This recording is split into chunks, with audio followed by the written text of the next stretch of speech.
அந்த போராட்டத்துக்கு எதிர் போராட்டம் என்ற வகையில சுமார் 10,000 பேரை வெளியூர்ல இருந்து ஆட்களை கூட்டி கொண்டு வந்து உண்ணாவிரத போராட்டம் நடத்துறீங்கன்னா அங்க இருக்கக்கூடிய 20,000 மக்களுக்கு கோபம் வருமா வராதா? நீங்கள் அம்பானி அதானி பாசிசம் மட்டும் தான் பேச வேண்டும் என்றால் திமுக செய்யக்கூடிய தவறை நீங்களும் நானும் பேசவில்லை என்றால் பிஜேபி பேசுவா, நீங்க என்ன செய்வீங்க? அதாவது பாசிச பிஜேபியை தோற்கடிப்போம், இந்தியா கூட்டணியை ஆதரிப்போம். இதுதான்.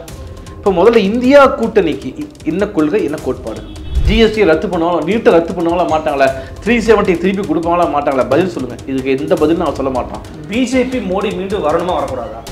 பிஜேபி மோடி ஒழித்து கட்டப்பட வேண்டும் என்பது எங்களுக்கு எந்த மாற்று கருத்தும் இல்ல. அப்ப மாற்று வழி யார் இருக்கா?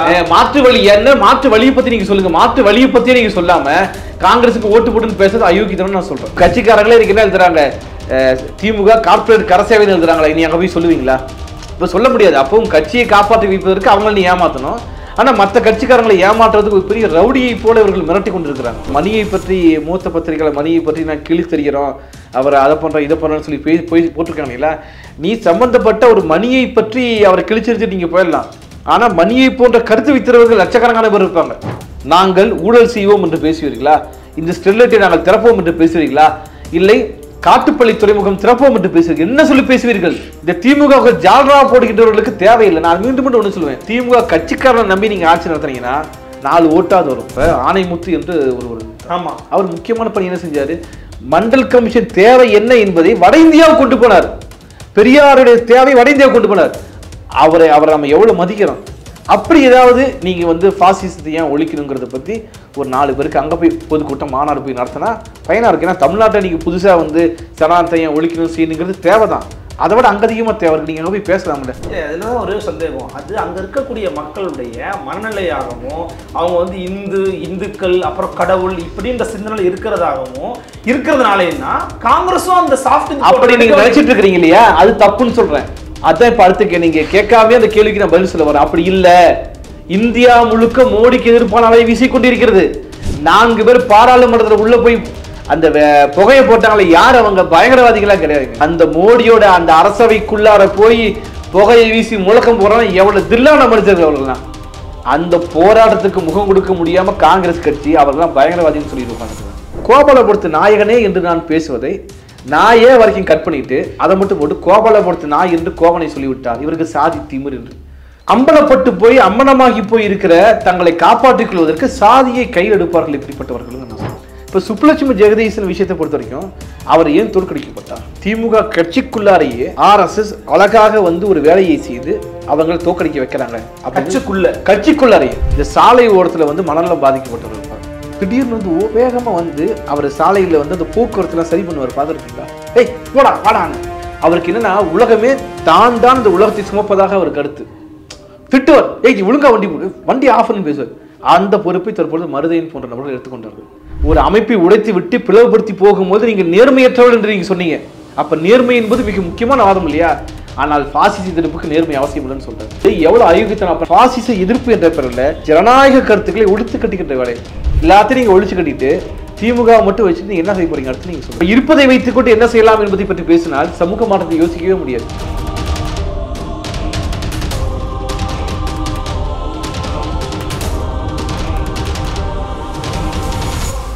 ஃபோர்த் ஸ்டேட் தமிழ் நேயர்களுக்கு அருள்மொழிவர்மனின் அன்பார்ந்த வணக்கங்கள்.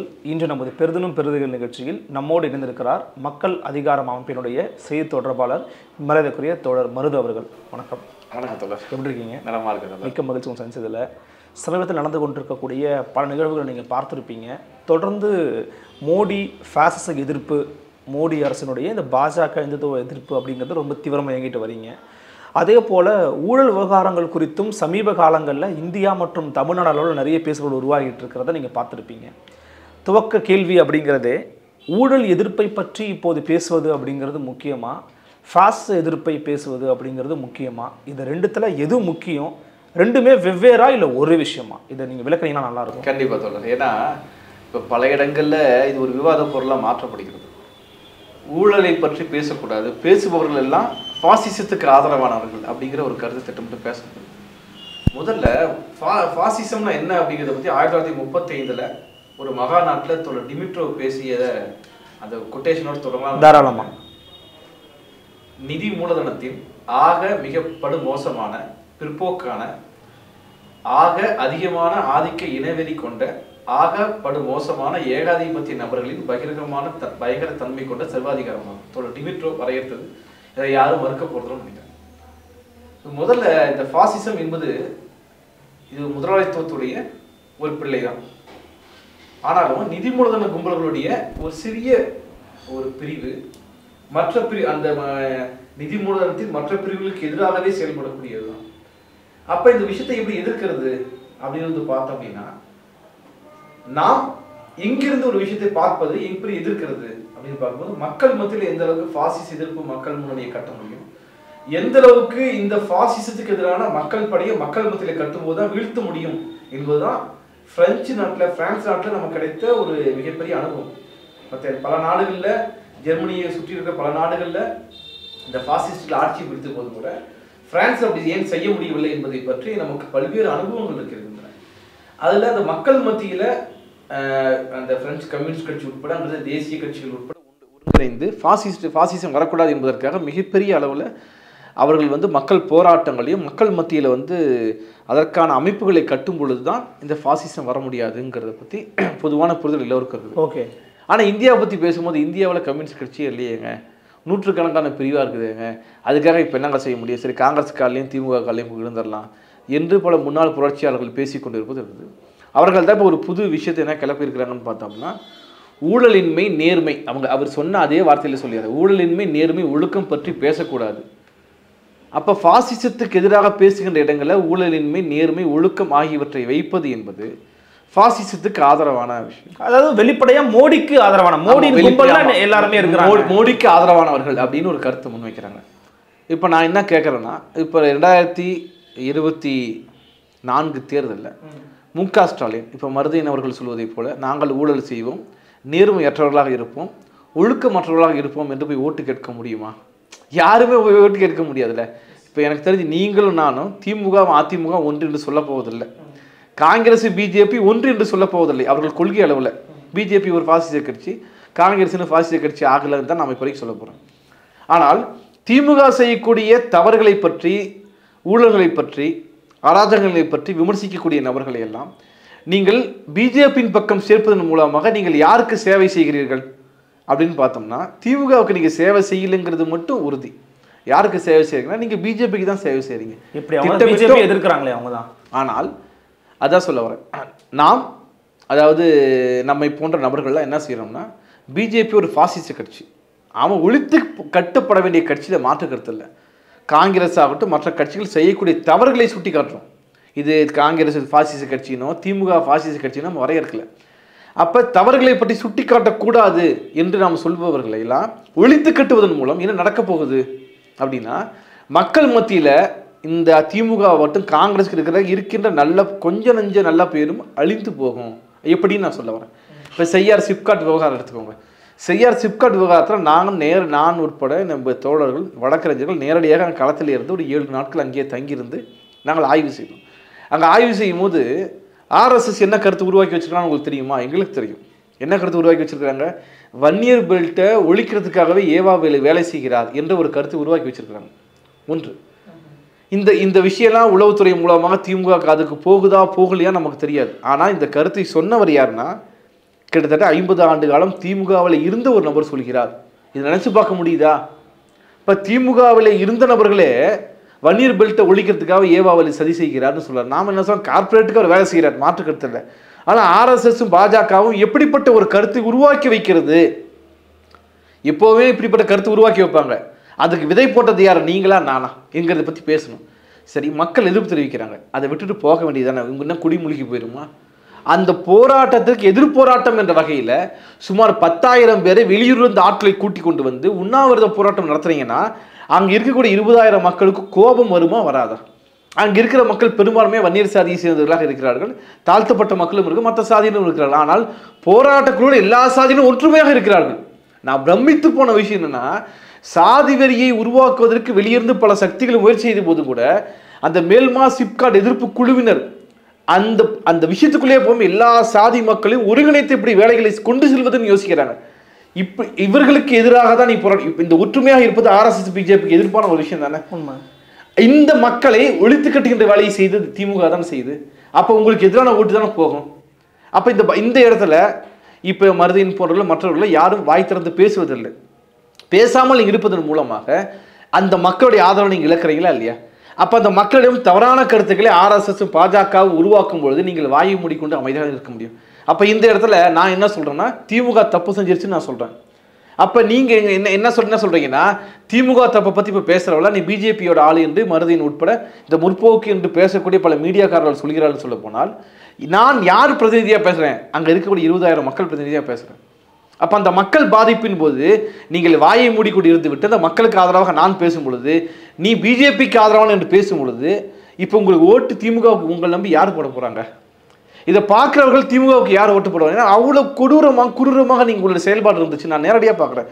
அந்த இடத்துல அங்கே இந்த பகுதி மக்கள் சிப்காட் வேண்டாம் என்று சொல்கிறார்கள். சிப்காட் வேண்டும் என்று திமுக, அங்கே இருக்கக்கூடிய அரசு, போலீஸ் 3 பேருமே சேர்ந்து கொண்டு அந்த கிராமங்களின் வழியாக புல்லட் பேரணி, பைக் பேரணி நடத்துறாங்க. எம்எல்ஏ ஜோதியே அங்கே நிறைய விஷயங்கள் ஏற்பாடு. அப்ப நேரடியாக இந்த வேலையை செய்யறாங்க இல்லைங்களா? அப்ப அந்த மக்கள் மத்தியில திமுக அம்பலப்பட்டு போய் நிக்குது. ஏன் நான் சொல்றேன், இதுக்கு எதிராக சிபிஎம் போராடுகின்றார்கள், கூட்டணி கட்சிகள்லாம் போராடுறாங்க. தப்பு. வெளிப்படையாக மைக்கில் சிபிஎம்ஐ சேர்ந்தவர் சொல்கிறார், இந்த பகுதியில் ஜெயிக்கக்கூடாதுன்னு ஏவாவளி வேலை செய்கிறார் போல இருக்குதுன்னு சொல்றாங்க. அப்ப இதெல்லாம் உங்க காதுக்கு கேட்குதா இல்லையா? இப்ப எங்கள் மீது பாய்கிற இந்த மருதின் போன்ற நபர்கள் எல்லாம் திமுகவுக்கு நீங்க ஆலோசனை சொல்றாங்களா? பாருங்க, அந்த ஊர்ல உங்களுக்கு ஓட்டு எல்லாம் போயிரும் பொழுது கொஞ்சம் அமைதி நீங்க அடக்கி வாசிக்கலாம்னு சொல்லலாம்ல. அப்ப இப்படி போராடி, அதாவது திமுகவையும் பிஜேபியும் எங்கேயும் நம்ம ஒரு தட்டில் வைக்கல. அது பாசிச கட்சி இல்லைன்னு நம்ம சொல்றோம். ஆனால் திமுகவை விமர்சனம் செய்கின்ற எங்களை போன்றவர்கள் எல்லாம் நீங்கள் பிஜேபியின் ஆதரவாளர் சொல்வதன் மூலமாக தனிப்பட்ட நான் எப்பயும் ஓட்டு போறதில்லை. ஆனால் நான் யார் பிரதிநிதியா பேசுறேன்? அங்க இருக்கிற மக்கள் பிரதிநிதியா பேசுறேன். அப்ப அந்த மக்கள் இப்படின்னா நம்ம பிஜேபியின் பக்கம் தள்ளுறோம். அந்த மக்களை நீங்க தள்ளுறீங்கல்ல, அதை பத்தி உங்க கருத்து என்னன்னு கேட்கறேன். அந்த 20,000 பேர் மக்களையும் நீங்க யார் பக்கம் தள்ளிட்டீங்க? இப்ப பிஜேபியின் பக்கம் தள்ளிட்டீங்க. அவங்க பிஜேபிக்கு ஓட்டு போடணும் அவங்க விருப்பம் கிடையாது.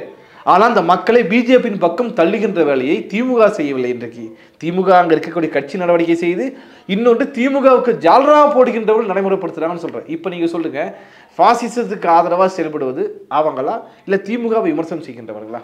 நீங்க சொல்ற கேள்வி புரியுது. மேல்மா சிப்காட்டுக்கு நீங்க போன மாதிரி நிறைய ஊடகங்கள் நாங்களும் கூட போயிருந்தோம். அது ரொம்ப கொடுமையான சூழலாக தான் இருக்குது. இன்னொரு பக்கம் பாருங்களேன், இப்போ பொன்முடி போன்ற முன்னாள் அமைச்சர்கள் செய்த ஊழல் விவகாரங்களை பற்றி பேசுறீங்க. இந்த நேரத்தில் இதை பற்றி பேசாம அதானி இங்க அம்பலப்படுத்துற வேலையை பண்ணீங்க அப்படின்னா எது பெரிய ஊழலுங்கிறது மக்களுக்கு தெரியும். ஜனநாயகப்படுத்தப்பட்டு விட்டது ஊழல் அப்படிங்கிறது. கடைசி மனிதனுக்கும் ஜனநாயகப்படுத்தப்பட்டுருச்சு. பார்ப்பன வலதுசாரிகள் செய்யக்கூடிய ஊழலை அம்பலப்படுத்தாமல் சாதாரண சூத்திரர்கள் செய்யக்கூடிய ஊழலை பற்றி பேசுவதன் மூலமாக நீங்கள் மோடி பார்ப்பனிய பனியா கும்பல் பக்கம் நிற்கிறீங்க அப்படிங்கிறது அவங்களுடைய குற்றச்சாட்டு. கண்டிப்பாக நாங்கள் இங்கே முழக்கமே RSS, பாஜக, அம்பானி, அதானி பாசிசம் ஒழுகு என்று பெயர் வைத்துக் கொண்டு தான் பொன்முடி ஊழல் செய்து விட்டார்னு பேசுகிறோம். மற்ற கட்சியினர் அராஜகங்கள் செய்கிறாங்கன்னு பேசுகிறோம். இப்போ பொன்முடி செய்தது சரி என்று இன்னைக்கு மருதினே பேச முடியாத சூழல் காரணமாக தான் ஊழலின் மீன் பேசக்கூடாதுன்னு சொல்கிறார். இல்லை, நான் என்ன சொல்கிறேன்னா, நீங்கள் ஒரு மேடை போட்டு பேசுங்க. பொன்முடி மட்டுமில்லை, இங்கே நடக்கக்கூடியன்ற இந்த அராஜக செயல்களுக்கு செய்வது சரி, ஊழல் நாங்கள் செய்வோம் நீங்கள் பேசுங்க. செய்ய முடியாது இல்லை, நான் மீண்டும் சொல்லக்கூடிய விஷயம் தான். பொன்முடியை பற்றி பேசுகிறீங்களே, செல்வ கணபதி சரியான நபர், அவர் எந்த ஊழலுமே செய்யலன்னு சொல்ல முடியுமா? ஏன்னா அது அதிமுக ஆட்சியில் அவர் சுடுகாட்டுக்குறை ஊழல் வழக்கில் தண்டனை பெற்றவர். சொல்ல முடியுமா? சொல்ல முடியாதுல்ல. பொன்முடி ஊழல் செய்யவே இல்லை, தவறு செய்யவே இல்லை என்று பொன்முடி கட்சிக்காரர்களே சொல்ல மாட்டாங்க. அப்போ என்ன நீங்கள் செய்யணும்? அவர் சட்டப்படி சந்திப்பார்னு ஒரு வார்த்தையில் நீங்கள் சொல்லிட்டு போயிட்டீங்கன்னா திமுக ஓட்டாவது வரும். இல்லை, நீ பொன்முடியை பற்றி பேசாதா என்று சொல்வதன் நோக்கம் என்ன, அவசியம் என்ன? நீங்கள் அது மட்டும் கிடையாதுங்க. பொன்முடி தோற்க வேண்டும், பொன்முடி இந்த வழக்கில் அவருக்கு தண்டனை கிடைக்க வேண்டும் என்று இவர்கள் மட்டும் பேசலை. இந்த மேல்பாதி அந்த கிராமத்தில் திரௌபதி அம்மனுக்கு எதிராக இவர் செயல்பட்டார், அதனால் இவர் தோற்று விட்டார் என்ற ஒரு கருத்தை RSS, பிஜேபி திட்டமிட்டு வன்னியர் சங்கத்துக்காரர்கள் அந்த மக்கள் மத்தியில் பரப்பிட்டு இருக்கிறாங்களே, அதெல்லாம் உங்களுக்கு தெரியுமா தெரியாதா? இதுக்கு நீங்கள் என்ன பதில் சொல்ல போறீங்கன்னு சொல்லுங்கள். இதே இங்கே மருதையினோ மற்ற நபர்களோ இல்லை எனி ஒன் பொன்முடியை பற்றி பேசக்கூடாது என்று சொல்பவர்கள் எல்லாம் பொன்முடி எந்த தவறுமே செய்யவில்லை, எந்த தவறுகளுமே செய்யவில்லைன்னு சொல்ல முடியுமா? ஆனால் பேசக்கூடாது அப்படின்னா நாங்கள் அம்பானி, அதானி பாசிஸ்டுகளை பேசிக்கொண்டு தான் இவர்கள் தவறு செய்கிறார்கள் சொல்கிறோம். இப்போ இதுக்கு நீங்கள் பதில் சொல்ல போறீங்க நான் கேட்குறேன். நீங்கள் அம்பானி, அதானி பாசிஸ்ட் மட்டும் தான் பேச வேண்டும் என்றால் திமுக செய்யக்கூடிய தவறை நீங்களும் நானும் பேசவில்லை என்றால் பிஜேபி பேசுவான், நீங்கள் என்ன செய்வீங்க? பிஜேபி பேசுவோம். அது எடுபடுமா எடுபடாதா? அப்போ நான் மீண்டும் மீண்டும் சொல்லக்கூடியது மற்ற ஆளுங்கட்சிக்கு கைத்தடியாக இருந்து கொண்டு போவதில்லை. இப்போ இன்னொருத்தர் கூட என்ன வச்சிருக்காங்க, மருதையின் ஆதரவு அமைப்பினர் கூட, அதாவது பாசிச பிஜேபியை தோற்கடிப்போம், இந்தியா கூட்டணியை ஆதரிப்போம். இதுதான். இப்போ முதல்ல இந்தியா கூட்டணிக்கு என்ன கொள்கை, என்ன கோட்பாடு? பாசிச எதிர்ப்பு, மோடி எதிர்ப்பு தான் கோட்பாடு. இல்லையே, இல்லை, இன்னும் வரையறுக்கல, கொள்கையை அவங்க வெளியிடல, இன்னும் திட்டமே வெளியிடல. இப்போ என்ன அநியாயமா இருக்குன்னா, ஒரு கூட்டணி என்ன திட்டம்னு வெளியிட மாட்டாங்க, ஆனால் அவங்களுக்கு சப்போர்ட் பண்ணலன்னா நீங்கள் ரத்தம் கக்கி சாவிங்கன்னு பேசுவதெல்லாம் அயுக்கு. அதான் ஓட்டு கேட்பது பணிவா கேட்கணுங்க, ஆனால் மிரட்டி கத்தி வச்சா கேட்பாங்க. இப்போ கத்தி வச்சு கேட்பது போல இருக்குது. இந்தியா கூட்டணி ஆதரிக்கணும், காங்கிரஸ் நீ ஆதரிக்கலன்னா நீங்க எல்லாம் பாசிஸ்டுகள் என்று பேசுகிறாங்க. இது எவ்வளவு அயோக்கியத்தனம். முதல்ல காங்கிரஸ் கொள்கையை சொல்லுங்க. ஆளுநர் முறையை ரத்து பண்ணுவாங்களா மாட்டாங்களா? ஜிஎஸ்டி ரத்து பண்ணுவாங்களா? நீட்டை ரத்து பண்ணுவாங்களா மாட்டாங்களா? 370 திருப்பி கொடுப்பாங்களா மாட்டாங்களா? பதில் சொல்லுங்க. இதுக்கு எந்த பதிலும் நான் சொல்ல மாட்டோம். பிஜேபி மோடி மீண்டும் வரணுமா வரக்கூடாதா? பிஜேபி மோடி ஒழித்து கட்டப்பட வேண்டும் என்பது எங்களுக்கு எந்த மாற்று கருத்தும் இல்லை. அப்ப மாற்று வழி யார் இருக்கா? மாற்று வழி என்ன? மாற்று வழியை பத்தி நீங்க சொல்லுங்க. மாற்று வழியை பத்தியே நீங்க சொல்லாம காங்கிரஸுக்கு ஓட்டு போட்டுன்னு பேசுறது அயோக்கியத்தனம் நான் சொல்றேன். இப்போ காங்கிரஸ் இந்தியா கூட்டணி நீங்க பேசுறீங்க, திமுக அந்த கூட்டணியிலிருந்து கழட்டுவதற்கு வேற முயற்சி நடக்குது. அது அடுத்த கேள்வியில் பார்ப்போம். ஆனா முதல்ல காங்கிரஸின் செயல் திட்டம் என்னன்னு அறிவிக்கல. ஆனால் நாளைக்கு தன் பிரச்சாரத்தை தொடங்க போகுது காங்கிரஸ். இது எவ்வளவு பெரிய அயோக்கியத்தனம். இந்தியா கூட்டணி என்று பெயர் வைப்பாங்களாம், சொல்லுவாங்களாம், அதற்கு இன்னும் செயல் திட்டத்தை இன்னும் அவங்க முடிவு செய்ய மாட்டாங்க. ஆனால் நாளைக்கு அவர்கள் பிரச்சாரத்தை தொடங்கி விடுவார்கள். ராகுல் காந்தி சில தினங்களில் இன்னொரு பாரத் நியாய யாத்திரை என்று இன்னொன்று தொடங்கிடுவார். அப்போ என்ன நினச்சிட்டு இருக்கிறீங்க? இந்தியா கூட்டணி என்பதுக்குள்ளாரியே எந்த செயல் திட்டமும் முன்வைக்காமல் நீங்கள் எல்லோரும் எங்களுக்கு வந்து ஓட்டு போடுங்க என்று கேட்பது எவ்வளோ அயோக்கியத்தனமானது. அது எள்ளி நகையாடக்கூடிய விஷயமா இருக்குது. நீங்கள் இங்கே திமுகவை பற்றி பேசுகிறீங்க, திமுக கொள்கையை பற்றி பேசுகிறீங்க, ரைட்டு. இது வந்து மற்றவங்களை கம்பேர் பண்ணும்போது இது பாசிச கட்சி கிடையாது. முழுக்க கொள்கை அடிப்படையில் சிறுபான்மை மக்களுக்கு எதிரான கட்சி இல்லை. நீங்கள் சொல்கிறீங்களா கார்பரேட்டில் எல்லாருமே ஒரு ரகம் தான் இருக்கிறீங்க, அதில் எந்த மாற்றமும் இல்லை. திமுக ஆதரவு அமைப்பினர் கூட என்ன பண்ணுறாங்க, இது மருதையின் ஆதரவு அமைப்பினர் கூட அதாவது கார்பரேட் கரசேவையில் திமுக என்று கட்டுரை எழுத வேண்டிய நிர்பந்தம் செய்யார் சிப்காட் கொடுத்துருச்சு. நான் சொல்லக்கூடிய திமுக மருதையினுக்கு அமைப்பினரே அப்படி எழுத வேண்டிய அளவுக்கு வந்துருச்சு இல்லைங்களா? இப்போ அவங்க கிட்ட போய் ஒரு சொல்லுவாரா, ஏன் செய்யார் சிப்காட்டை பற்றி இப்போ பேசுறீங்க? உன் கட்சிக்காரங்க தானே, உன் கட்சிக்காரங்களே எனக்கு என்ன எழுதுறாங்க, திமுக கார்பரேட் கரசேவைன்னு எழுதுறாங்களா, இனி அங்கே போய் சொல்லுவீங்களா? இப்போ சொல்ல முடியாது. அப்போ உன் கட்சியை காப்பாற்றி வைப்பதற்கு அவங்கள நீ ஏமாற்றணும். ஆனால் மற்ற கட்சிக்காரங்களை ஏமாற்றுறதுக்கு ஒரு பெரிய ரவுடியை போல இவர்கள் மிரட்டி கொண்டு இருக்கிறாங்க. இப்போ நான் இன்னும் ஓப்பனாக கூட பேசுகிறேன்னே, அதாவது இப்போ திமுக விமர்சனம் செய்தா, குறிப்பாக இப்போ மருதையின் போன்றவர்கள் விமர்சனம் செய்தனா அவர்கள் எந்த ஊடகத்திலையும் வரக்கூடாது என்ற அளவுக்கு இவர்கள் வேலை செய்கிறார்கள். நான் வெளிப்படையாகவே இந்த நடக்கக்கூடிய விஷயம் சொல்கிறேன். எனக்கு மட்டும் இல்லை, இந்த நபர்களை, அதாவது திமுக தப்பு செய்து பாசிச பிஜேபி ஒழித்து கட்டப்பட வேண்டும் என்று பேசுகின்ற நபர்களுக்கு வலைதளங்களையும் ஊடகங்களையும் இடமில்லை என்ற சூழலை இவர்கள் உருவாக்கி வைத்திருக்கிறார்கள். இது கண் முன்னாடியே பலரும் நம்ம பார்க்கணும். என்னுடைய இன்னொரு நண்பர் சொன்னார், ஒரு தொலைக்காட்சி விவாதத்தில் அவர் கூப்பிட்றாங்க, அவர் எங்கள் அமைப்பை சார்ந்தவர் கிடையாது, கூப்பிட்றாங்க இந்த வெள்ளம் சம்மந்தமாக பேச கூப்பிட்டு அப்புறம் அரை மணி நேரம் கழிச்சு நிகழ்ச்சியை ரத்து பண்ணிட்டுன்னு சொல்கிறாங்க. அவருக்கு பதில் வேற ஒரு உரையாடுகிறார். நீங்கள் எல்லா ஊடகங்களையும் பிஜேபியை சேர்ந்தவர்கள் கண்டிப்பாக இருக்கிறாங்க, வலதுசாரின்ற பேர்ல 2 பேர் இருக்காங்க, திமுகவை சேர்ந்தவர்கள் இருக்கிறாங்க. ஆனால் மக்களுக்காக போராடுகிற நபர்கள் பேசுவதற்கான இடம் இல்லாமல் போச்சு. இந்த ஸ்பேஸை ஒழிச்சு கட்டுறது யாரு? திமுகவுக்கு ஜால்ரா போட்டு கொண்டிருக்கிற ஒழித்து கட்டுகிறார். இப்போ மணியை பற்றி மூத்த பத்திரிகைகளை மணியை பற்றி நான் கிளி தெரிகிறோம், அவர் அதை பண்ணுறோம் இதை பண்ணுறோன்னு சொல்லி போய் போட்டிருக்காங்க இல்லைங்களா? நீ சம்பந்தப்பட்ட ஒரு மணியை பற்றி அவரை கிழிச்சிருச்சு நீங்கள் போயிடலாம். ஆனால் மணியை போன்ற கருத்து வைத்திருவர்கள் லட்சக்கணக்கான பேர் இருப்பாங்க. அவர் கருத்து சரி என்று பேசுகின்றவர்கள திமுக ஊழல் செய்யக்கூடாது, ஊழல் செய்யாமல் இருக்கணும் திமுக என்று ஆலோசனை சொல்லிக்கொண்டு பிஜேபி ஒழிச்சுக்கிட்டோன்னு பேசுகிறவங்க பல பேர் இருப்பாங்க. அப்புறம் ஒவ்வொருத்தரையும் கிழிச்சு செஞ்சுட்டே இருப்பீங்களா? அந்த கருத்துக்கு உங்கள் பதில் என்ன? தனிப்பட்ட மணியை பிஜேபி நாள் என்று நீங்கள் செஞ்சு பேசுவதன் மூலமாக பிரச்சனையை தீர்க்க முடியாதுன்னு சொல்றேன். அந்த கருத்துக்கு என்ன பதில்? பொன்முடி தவறு செய்து விட்டார், இப்படிப்பட்டவங்களும் உங்க கட்சியில் வச்சுக்கூடாது, அப்படியாக நான் பரிசீலிக்கிறேன் ஒரு வார்த்தை சொல்லிட்டு போனா உனக்கு என்ன கேடுன்னு கேட்கறேன். செய்யார் சிப்காட் விஷயம் தப்பு செஞ்சிட்டோம், இனிமேல் தப்பு செய்ய மாட்டாங்க என்று பேசினா உனக்கு என்ன கேடு? அப்படி நீங்க பேச போறது கிடையாதுல்ல. அப்ப திருப்பி இது மக்களுக்காக யார் போராடுகின்றார்களோ அவர்களுக்கு மட்டும் வந்து நிற்பீங்களா? இன்னைக்கு நான் கேட்கிறேன், வெளிப்படையாக கேட்கிறேன், இந்த ஸ்டெர்லைட்டை மூடுவதற்கு சிறப்பு சட்டம் ஏன் இப்போது வரைக்கும் உங்களால் போட முடியல? ஸ்டெர்லைட்டுக்கு எதிராக பேசுவதற்கு இப்போது வரைக்கும் ஸ்டெர்லைட் எதிர்ப்பு போராட்ட குழுவுக்கு அனுமதி கிடையாது. நீங்கள் ஆட்சிக்கு வந்து 2.5 வருஷம் ஆச்சு. அது உண்மையா இல்லையா? அது தனிப்பட்ட பிரச்சனையா? தனிப்பட்ட தூத்துக்குடி மாவட்ட பிரச்சனையா? தமிழ்நாடு பிரச்சனையா? அப்ப இப்போது வரைக்கும் கார்பரேட் சேவையில் நீங்கள் இருக்கிறீங்கன்னு தான் எங்க கருத்து. நீங்களே சொல்ல முடியுமா? அதுக்காக நீ அம்பானி அதானி அம்பானியும் அதானியும் அப்புறம் வந்து திமுக ஒன்றுன்னு நாங்கள் சொல்லல. ஆனால் கார்ப்பரேட் சேவையில் உங்கள் பங்கு இருக்குதுன்னு நாங்கள் சொல்ல நீங்கள் மறுக்க முடியும். யாராவது இப்படி பேசும்போது தான் ஆமாங்க கார்ப்பரேட் சேவை தான் செய்வாங்க திமுக, ஊழல் பணம் தான் செய்வாங்க, நேர்மை இல்லாமல் தான் இருப்பாங்க, ஒழுக்கம் இல்லாமல் தான் இருப்பாங்க என்று திமுகவை சாராத ஒரு நபர் வந்து திமுக இப்படிலாம் தப்பெல்லாம் செய்யும் ஆனால் ஓட்டு போடுங்கள் என்று பேசுவது இருக்கு இல்லையா, இது எள்ளி நகையாடுவது மட்டுமல்ல, திமுகவுக்கு இருக்கிற ஓட் பேங்க்கு இல்லாமல் செய்யக்கூடிய விஷயமா இருக்கு. இல்லை, கரப்ஷனை வந்து வேற ஒரு பார்வையில் பார்க்கணும்னு சொல்கிறாங்க. என்னென்னா ஊழலுங்கிறது டாப் டு பாட்டம் ஜனநாயகப்படுத்தப்பட்டுருச்சு. சரிங்களா? அது வந்து சாதாரண கடைக்கோடி மனிதன் வரைக்கும் அது போய் சேர்ந்துருச்சு. இப்போ நீங்கள் அந்த இடத்துல பார்ப்பன வலதுசாரிகளை பற்றி பேசுங்க, சூத்திரங்கள் செய்யக்கூடாத பற்றி பேசுனாலும் என்ன பலன் இருக்கு அப்படின்னு கேட்குறேன். ஜனநாயகப்படுத்தப்படுது ஊழல் அப்படின்னா முதல்ல இந்த வாதமே தவறு, அந்த வாக்கியம் சுற்றுறதே தவறு. ஜனநாயகத்துக்கு எதிரானது ஊழல் என்பதை பற்றி பேசுவதற்கு வக்கில்லாத துப்பில்லாத நபர்கள் தான் ஜனநாயகப்படுத்தப்படுவது ஊழல் அப்படின்னா என்னங்க செய்யணும்? அப்போ ஊழல் என்பது அரசியலமைப்பு சட்டத்தில் எழுதிடுவோமா? அரசியலமைப்பு சட்டத்தில் ஒரு ஆக்ட் புதுசாக அமெண்ட்மெண்ட் ஒன்று போட்டு ஊழல் நடைபெறும், ஊழல் செய்யாதவன் குற்றவாளின்னு போட்டுருவோமா? இப்போ என்ன நீங்கள் சொல்ல வரீங்க? இப்போ நான் வந்து என்னுடைய குழந்தைக்கு ஒரு பர்த் சர்டிஃபிகேட் வாங்குறதுக்கு ஒரு 300 ரூபா கொடுக்குறோன்னு வைங்களேன், அதுவும் ஒட்டு மொத்தமாக ஒரு நிகழ்ச்சியில் ஒரு கட்டுமானத்தில் 1000 கோடி ஊழல் செய்வது ஒன்றா? ரெண்டையும் ஒன்றுபடுத்துவது யார்? இது சின்ன குழந்தை நம்புவோம். இன்னைக்கு ஒன்றுபடுத்துகிறாங்க. என்ன சொல்கிறாங்கன்னா எல்லாருமே ஊழல் பண்ணுறான், நான் ஊழல் பண்ணவே இல்லையே.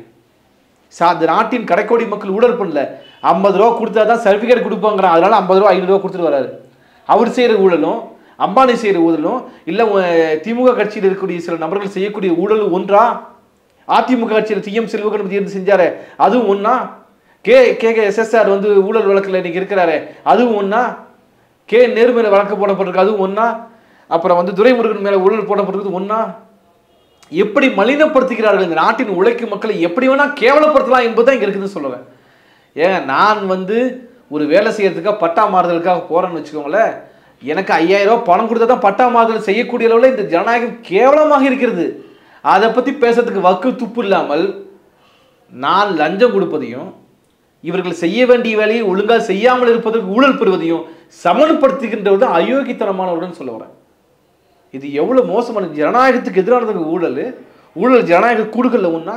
ஜனநாயகம்னா முதல்ல என்ன? இந்த நாட்டின் உழைக்கும் முதல்ல ஜனநாயகம் வந்து பொதுவானது இல்லை, இந்த நாட்டின் உழைக்கும் மக்களுக்கு எது தேவையோ அதுதான ஜனநாயகம். அவர்களுக்கு உரிமைகளை பாதுகாப்பு தான் ஜனநாயகம். அம்பானி அதானி மோடி அவர்களுடைய உரிமைகளை பாதுகாப்பதும் இந்த நாட்டின் கடைக்கோடி மக்களுடைய உரிமைகளை பாதுகாப்பது ஒன்றா? இப்படி பேசுகின்ற நபர்கள் பரந்தூர் மக்களுடைய உரிமைகளை பற்றி பேசுவது கிடையாது. காட்டுப்பள்ளி துறைமுகம் அந்த பகுதியில் வாழக்கூடிய மக்களுடைய உரிமைகளை பற்றி பேசுகிறேன், அதுவும் அதானி துறைமுகம் தான் இல்லையா? இப்படி நீங்க வந்து அதானி அம்பானி துறைமுகம் ஊழலை பற்றி நாங்கள் பேசுறோம், அதானிக்கு ஆதரவாக திமுக அரசு போட்டுக்கிற செயல்படுகின்ற செயல்களை பற்றி நீங்க எப்போ பேசுவீங்க? அதானிக்கு ஆதரவாக. ஆமா, அப்ப அந்த காட்டுப்பள்ளி துறைமுகம் யாருது? அதானி தானே. அதுக்கு ஆதரவாக தானே உங்க செயல்பாடு இருக்குது, இழுத்து மூட வேண்டியது தானே.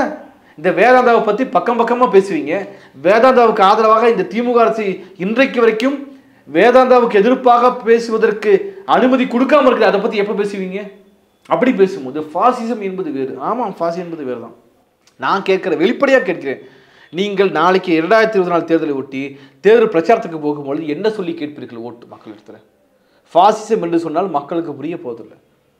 நாங்கள் ஊழல் செய்வோம் என்று பேசுவீர்களா? இந்த ஸ்டெர்லைட்டை நாங்கள் திறப்போம் என்று பேசுவீர்களா? இல்லை காட்டுப்பள்ளி துறைமுகம் திறப்போம் என்று பேசுவீர்கள்? என்ன சொல்லி பேசுவீர்கள்? திமுகவை சேர்ந்தவர்களுக்காவது நாம் இப்படி பேசினால்தான் ஓட்டு கிடைக்கும், அதற்காகவாவது நாம் இப்படி நடந்து கொள்ள வேண்டும் என்ற ஒரு தேவை இருக்கிறது. இந்த திமுக ஜால்ரா போடுகின்றவர்களுக்கு தேவையில்லை. நான் மீண்டும் ஒன்று சொல்லுவேன், திமுக கட்சிக்காரனை நம்பி நீங்கள் ஆட்சி நடத்துனீங்கன்னா 4 ஓட்டாவது வரும். இப்போ இன்டர்நெட்டில் உட்காந்து புரட்சி பேசுகிறது நடத்துனீங்கன்னா இருக்கிற ஒரு 4 ஓட்டு காணாமல் போயிடும். இவங்களை பேச வச்சுக்கிட்டே இருங்க, திமுகவுக்கு இருக்கக்கூடிய ஆதரவு மீண்டும் கலந்து கொண்டே இருக்கும். இன்றைக்கு எப்படிப்பட்ட கருத்து உருவாக்கி வச்சிருக்காங்க தெரியுங்களா? அதாவது கான்ட்ராக்டர்ஸுக்கு மத்தியில் திமுக மிகப்பெரிய ஊழலை செய்கிறது என்பது என்ற கருத்து மட்டுமல்ல, மாறாக திமுக ஆட்சிக்கு வந்தால் இப்படி தான் என்ற கருத்து உருவாக்கி வச்சது யார்? இதுக்கு நீங்கள் என்ன பதில் சொல்ல போகிறீங்க? நான் சொல்வது கான்ட்ராக்டர்கள் சொல்வது உண்மையாக இருக்கலாம், பொய்யாக இருக்கலாம். இதற்கு உங்கள் பதில் என்ன? ஃபாசிசம் வரப்போகுது நீ சொல்கிறது. ஃபாசிசம் என்றால் மக்களுக்கு என்னன்னு தெரியாது, நீங்கள் என்னென்னு புரிய வைப்பீங்க நான் கேட்குறேன். பொதுவாக என்னன்னு பேசி புரிய வைப்பீங்க? மோடி வரக்கூடாது, பிஜேபி மோடி வரக்கூடாது, அப்படி தான் பேசுவீங்க. அதை தாண்டி நீங்கள் என்ன புரிய வைக்க முடியும்? அப்போ உங்களை நம்பி நான் வர வேண்டும் என்றால் நீ யோக்கியனாக இருக்க வேண்டும் என்று எதிர்பார்க்க கூடாது என்றால் இதுக்கு பிறகு என்ன வெங்காய ஜனநாயகம் நான் கேட்குறேன். நான் யோக்கியனாக இருக்க மாட்டேன், என் பின்னாடி நீ வா என்று கேட்பது எவ்வளவு மோசமான விஷயம். நீங்கள் சொல்வதை மு.க. ஸ்டாலின் ஏற்றுக்கொள்வாரா? நான் வெளிப்படையாக மருதையின் பேசுவதை மு.க. ஸ்டாலின் ஏற்றுக்கொள்வாராங்கிறத பற்றி திமுக யாரும் சொல்ல முடியுமா? யாராவது சொல்ல முடியுமா? அவர்களே ஏற்றுக்கொள்ள மாட்டார்கள். அவர்கள் முரசொலியே இது வெளியிடாதுன்னு சொல்லுவார். அந்த திமுகவுடைய கட்சி பத்திரிகையே இந்த மருதையன் சொல்வது ஊழலின்மையோ நேர்மையின்மையோ இருப்போம், ஒழுக்கம் இல்லாமல் தான் நாங்கள் இருப்போம், ஊழலோடு தான் நாங்கள் இருப்போம் என்று மறைமுகமாக சொல்கிறாங்க இல்லையா? இந்த விஷயத்தை முரசொலியே வெளியிடாது. ஆனால் திமுகவுக்கு ஜால்ரா போட்டு கொண்டிருப்பவர்கள் வெளியிடுறாங்க. இதன் மூலமாக ஜனநாயக கருத்துக்களை ஒழித்து கட்டுறாங்க. இப்போ மணி போன்ற நபர்கள் பேசுகிறாங்க, இப்போ நாங்கள்லாம் பேசுகிறோம். எங்கள் கருத்துக்கள் நாங்கள் திமுகவை ஒழிச்சுக்கட்டுன்னு பேசலை, திமுக செய்யக்கூடிய தவறை பற்றி பேசுகிறோம், பிஜேபி ஒழிச்சுக்கட்டுன்னு பேசுகிறோம். ஆனால் எங்களுக்கு எதிராக நீங்கள் பேசும் பொழுது நான் ஒரு நாங்கள் எங்கள் அமைப்பில் ஒரு சித்தாந்த எதிர்ப்பாளர்கள், நீங்கள் என்னதான் எங்களை விமர்சனம் பண்ணாலும் திமுக பற்றிய ஸ்டாண்ட் பாயிண்ட் நாங்கள் மாற்றிக்க போகிறது இல்லை, பிஜேபி பற்றி ஸ்டாண்ட் பாயிண்ட் மாற்றிக்க போகிறது. ஆனால் நாங்கள் என்னுடைய கருத்து ஆதரவு என்று நினைத்துக்கொண்டு ஓட்டு போடுற இருப்பாங்களா, அவனை நீங்கள் எங்கே தள்ளுறீங்க? திமுகவுக்கு வரக்கூடிய ஒரு ஓட்டை ஒழித்து கட்டுவது உன்னுடைய வேலை. திமுக ஓட் பேங்கே பாதிக்கப்படும், கண்டிப்பாக ஒழித்து கட்டுகின்ற வேலை. நான் என்ன சொல்கிறேன், எங்கள் அமைப்பின் ஆதரவாளர்கள் பல பேர் இருக்கிறாங்க. அதில் பாதிக்கு மேல் எங்கள் அமைப்பில் இருக்கக்கூடிய ஓட்டு போடுவது கிடையாது. ஆதரவாக இந்த கருத்து சரின்னு யூடியூப்பில் பார்த்து பேசுகிறவங்க என் கருத்து சரின்னு கூட இருக்கலாம். ஒரு நபர் வெளிப்படையாகவே எழுதியிருக்கிறார். கடந்த தேர்தலில் எனக்கு மெசேஜில் அனுப்பிச்சிருக்கிறாரு, நீங்கள் சொல்கிறத நான் கேட்கல, நான் திமுகவுக்கு ஓட்டு போட்டேன், ஆனால் இன்றைக்கி நான் திமுகவுக்கு இனிமேல் ஓட்டு போடணுமா நான் யோசிக்கிறேங்கிறார். அந்த நபர்கிட்ட மருதினோட கருத்து என்ன கருத்து போய் உருவாகும்? யோசிக்கிறேன்னு சொல்றவரை ஓட்டு போட விடாமல் செய்யும் நான் சொல்லுவேன். இது ஒரு நபர் இல்லை, இது போன்ற பல நபர்கள் இருப்பார்கள். பரந்தூர் மக்கள்கிட்ட போய் நீங்க என்னன்னு சொல்லி ஓட்டு கேட்பீங்க, அவங்களை என்னன்னு சொல்லி கன்வின்ஸ் பண்ணுவீங்க. இப்போ அதாவது திமுக செய்யக்கூடிய தவறை சுட்டி காட்டுகிறவர்களை நீங்களாம் பார்ப்பனர்களுக்கு அடியாள செய்றீங்க, வலசாரி கும்பலுக்கு அடியாள சொல்லுகிறீங்க. திமுகவிடம் போய் சொல்லலாம்ல, இந்த பரந்தூர் விமான நிலையத்தில் நிறுத்தி வைங்க, நிறுத்தி வச்சிங்கன்னா தான் உங்களுக்கு ஓட்டு வரும். இந்த செய்யார் சிப்கார்டை நிறுத்தி வைங்க, காட்டுப்பள்ளி துறைமுகம் நிறுத்தி வைங்க. இங்கே தமிழ்நாட்டில் இன்னும் நீங்கள் அதாவது பிஜேபிக்கு எதிரான இன்னும் பல்வேறு வேலைகள்லாம் நீங்கள் செய்ய முடியும். அப்படி செஞ்சீங்கன்னா உங்களுக்கு ஓட்டு வரும் என்று சொல்லலாம்ல. அங்கே கேள்வி கேட்க துப்பு இல்லாத நபர்கள் நீங்களெல்லாம் இங்கே ஜனநாயக ரீதியாக மாற்று கருத்து சொல்கின்றவர்களை பேசுவதற்கு இல்லைங்களா? இது இவர்கள் நோக்கம் என்னவா இருக்குன்னா, அதான் சொல்கிறீங்களா, ஒரு சாமிக்கு ஒரு ஐயர் தான் இருக்கணும் என்பதை போல் நான் மட்டும் தான் மணியாட்டி இருக்கணும் திமுகவுக்குன்னு நினைக்கிறீங்க. ஏன் மணி சமீபத்தில் திமுக கூட போய் பேசிட்டு வந்தார, அவர் பேசுறதுனால உங்களுக்கு கோவம் வந்துருச்சான்னு எனக்கு தெரியல. ஓஹோ, நான் மட்டும்தான் ஒரே நபராக திமுகவுக்கு அறிவுஜீவிங்கிற பெயரில், அறிவுஜீவம் கிடையாது, இல்லை நான் அறிவுஜீவிங்கிறப்ப நான் ஒரு ஆள் தான் இருக்கணும் என்று உங்களுக்கு விருப்பம்.